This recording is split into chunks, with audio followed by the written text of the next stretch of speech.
the demon. His archetype was something Felix had been thinking about for the past few days. It's not like its name particularly meant anything, only an indication of what power it might bestow.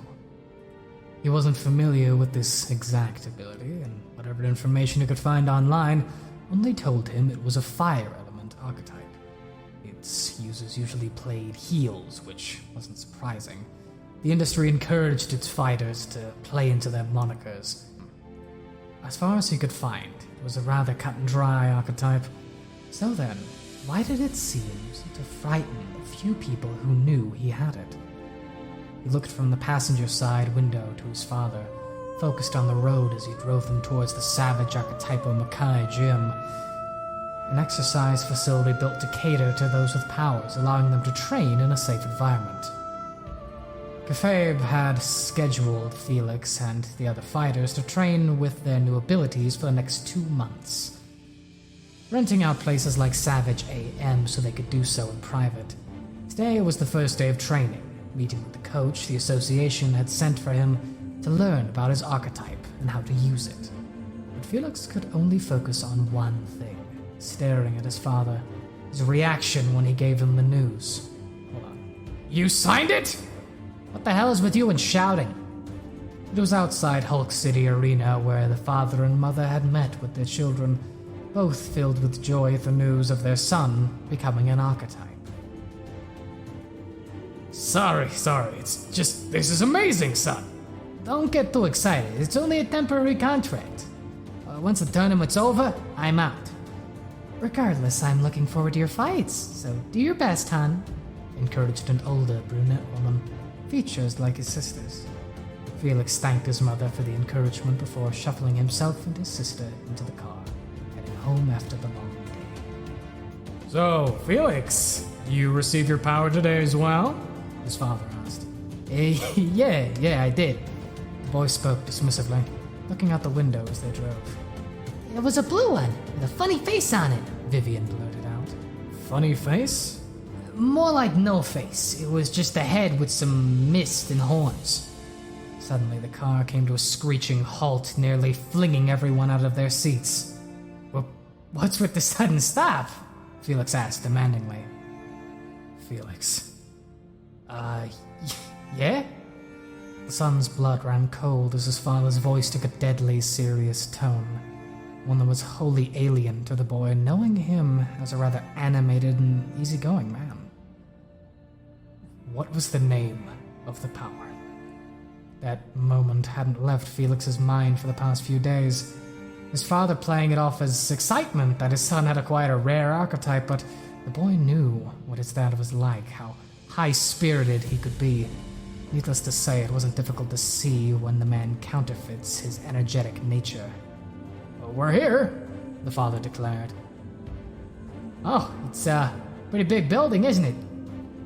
Trust me, with how wide the field can be, it'll be good to learn how to maneuver in spacious environments. Come on! The two made their way into the building, the sound of hardwood on the tile echoing in the hall every time the older man stepped with his cane.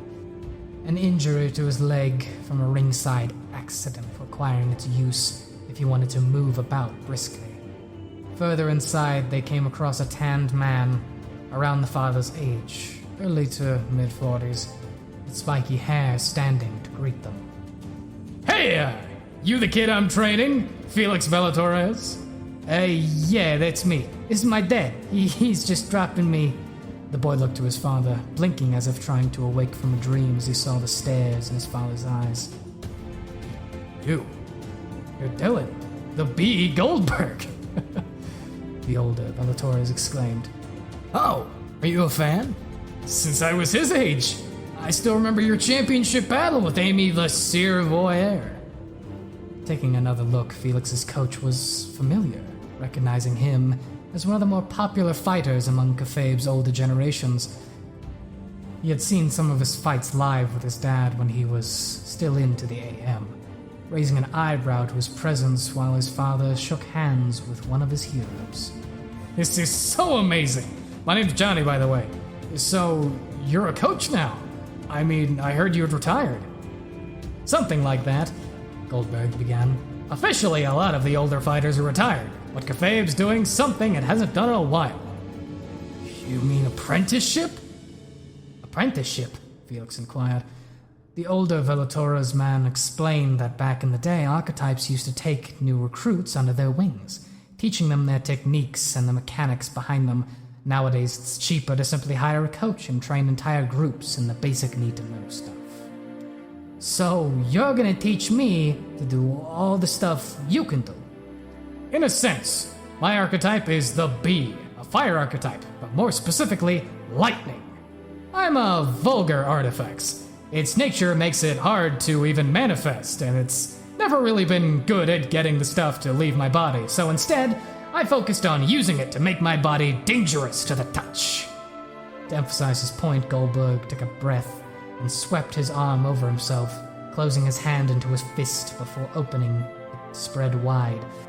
Suddenly, arcs of bright yellow electricity jumped across his body, between his fingers, over his arms, peeling from his face, till he finally shut it off with a sigh. "Whoa!" cried Felix, taken aback by the sudden demonstration, recomposing himself enough for further inquiry. "Wait, but this means you're only good at close range, doesn't it?" "Long-range fighters are definitely trouble, but I've managed to pull through. Trust me, son. This man has won entire tournaments on long-range encounters.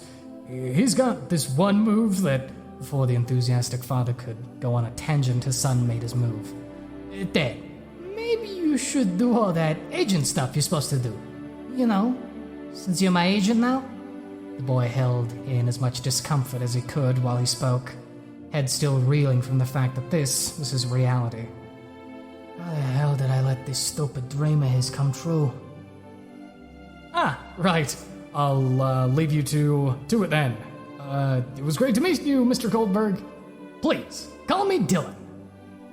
After a last, staticky handshake, Jonathan D. Velatorez left his son in the care of his hero, leaving the two alone to train. "All right, kid, first things first. Let's see how good you are with just the fighting game. Put on some gear, come at me with all you got." Felix did as he was told, gearing up before squaring up his arms around his face, Goldberg doing the same, one anticipating the other to make the first move for a moment before the demon took first swing. Leaning back, the coach managed to dodge his student's hook. Leaning forward just as quickly, a fast right straight aimed right at the boy's chin, only to be blocked by his arm, if just barely. Undeterred, Dylan kept hammering straights into his new pupil, high-speed attacks which the boy could barely block, but block he did. "He's holding up well," thought Goldberg. "Arms aren't bruising? Let's shake it up!" Pressing his straight into Felix's guard, the bee pulled back his arm, aiming to hit the boy hard. Intent made clear, Felix kept up his guard, though forced to step back from the pressure on his side, arms tensing for a straight or a hook into his face, only for the man before him to twist his arm into a gut punch. It was fast, as fast as any of the other attacks Dylan had thrown thus far, aimed at an area Felix hadn't anticipated, yet he blocked, crouching to take yet another blow to the arm before flinging his own forward into the backhand jab. Rolling his head with the punch, letting it slide from his face, Goldberg stepped back, an impressed whistle flowing from his lips. "Not bad. You've got pretty good eyes, huh? Pretty much a requirement for training with my dad." "Training? He trained you?" "Trust me, that cane is far more for show than anything. He can't put too much pressure on his bad leg, at least not for long, but the old man's tough. He can move when he wants." "I see. Pretty good results for an agent," mused Goldberg. Their sparring continued, Goldberg throwing every head-on attack he had against the boy, managing to slip through the cracks in his defense a few times, but nothing the younger fighter couldn't keep track of, though Felix himself couldn't quite get a good hit on the man before him. "All right, kid. I think I got a good idea of how you fight. You got a ferocity to you. That'll be useful, given your archetype." "Yeah?" Felix asked inquisitively.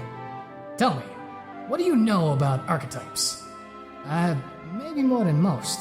Probably less than I should," the boy answered awkwardly.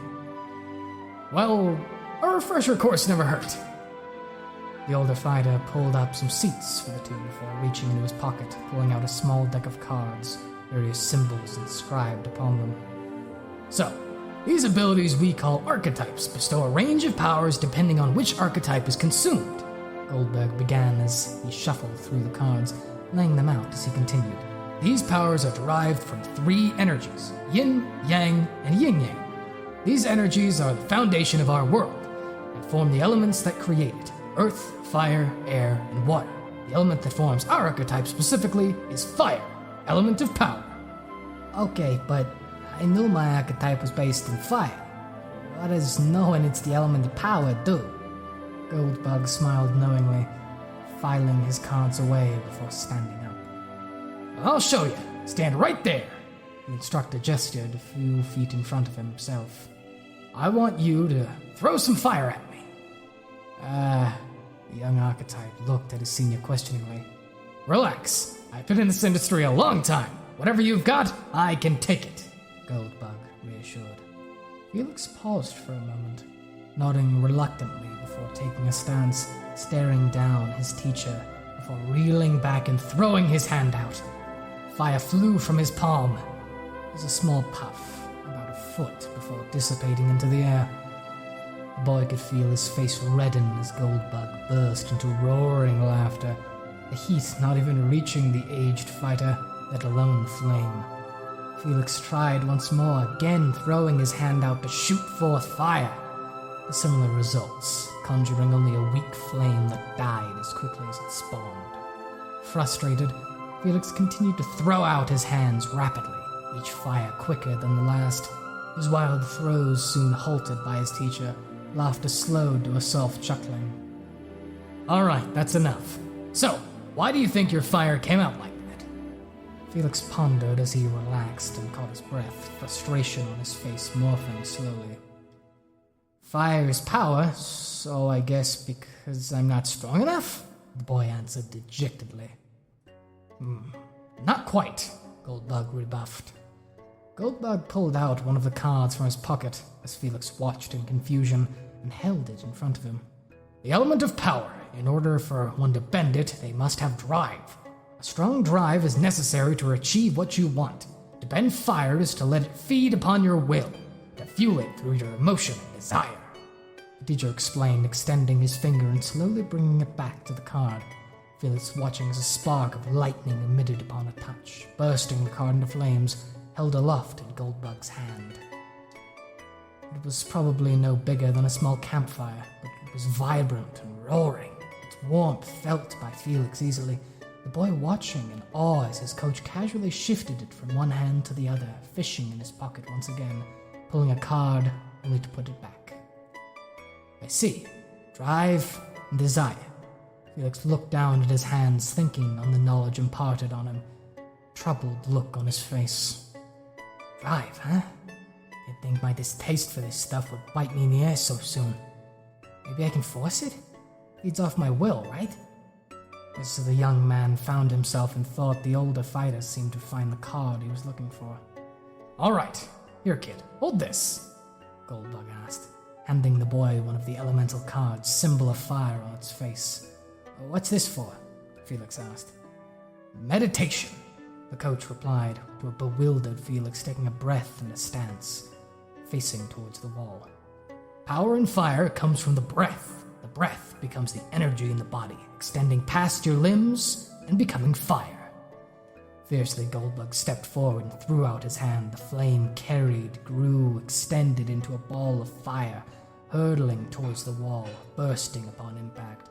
The embers dispersed and dissipated across the gym hall until all that remained of the blaze was a large burn mark across the wall. Whoa! It's way more intense looking up close in person. You get used to it, the coach assured, turning towards his trainee. Might be a bit early for this, but you did demonstrate an ability to produce fire, so we just need to strengthen it. Hold that card from both ends, lengthwise, and take a wide stance. Felix nodded and did as instructed, still not sure what this would be as Goldbug slowly swung a finger onto the card's center, Sure enough, a burn hole formed on the card, creeping towards its edges. The goal of this exercise will be to keep this card from catching fire as long as you can. Keep a steady breath and a strong concentration, Goldbug said, Felix looking down at the signed card. Okay, this should be easy. Just force it to... But before the boy could finish that thought, his coach continued. Don't force it, spoke the seasoned Archetype. The surprised Felix snapped his head up to look at him.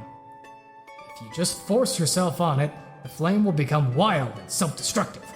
You need to focus on a goal and allow the fire to become what it must to achieve it.